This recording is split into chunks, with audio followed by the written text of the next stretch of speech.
Hey guys, PepperAmmy here. This week we are taking a look at bulgur grains and making a simple Middle Eastern dish from them, and that is Bulgur Pilaf.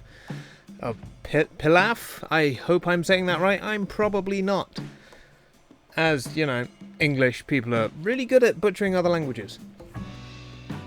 As for the bulgur grains, they come in different sizes from small, almost couscous size, up to rice or even a little bit larger, and it cooks in slightly less time than rice as well, depending on the grain size. Now I'll start by slicing or dicing an onion, add it to a hot pan over a high heat with some olive oil and cook until softened. Now you want to stir them to make sure they don't burn. Now here you can additionally add a clove or two of minced garlic. Once the onions have softened, add in some diced green peppers, and then cook this through for a few minutes to make sure the peppers have softened slightly.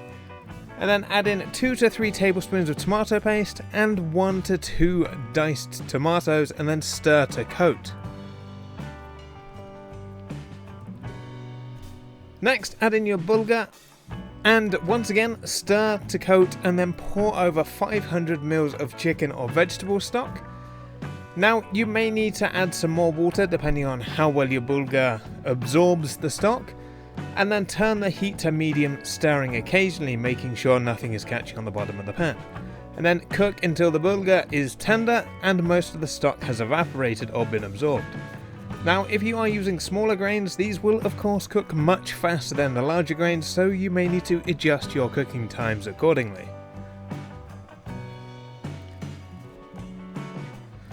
Once cooked and ready to serve, you can optionally amp up the flavour by adding a fond pot. Now this will purely amplify the richness of your sauce, and then you can additionally top with some olives, sliced onions and other things.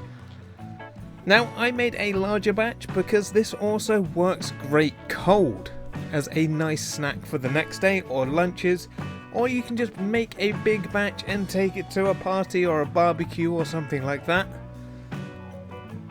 And as I say, it works great in the morning for breakfast or a lunchtime snack. So any leftovers you have from this dish work out perfectly and can be saved. Now I think this is my third one-pot meal in a row, and I'm on quite the streak with these. And that is just purely simply because they are great filling meals and so little washing up, as it is basically all in one pot and occasionally a chopping board.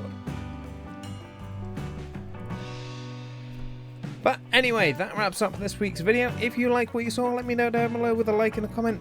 If you're new here, feel free to subscribe for free weekly cooking content, and I will see you all again next week. Thanks for watching.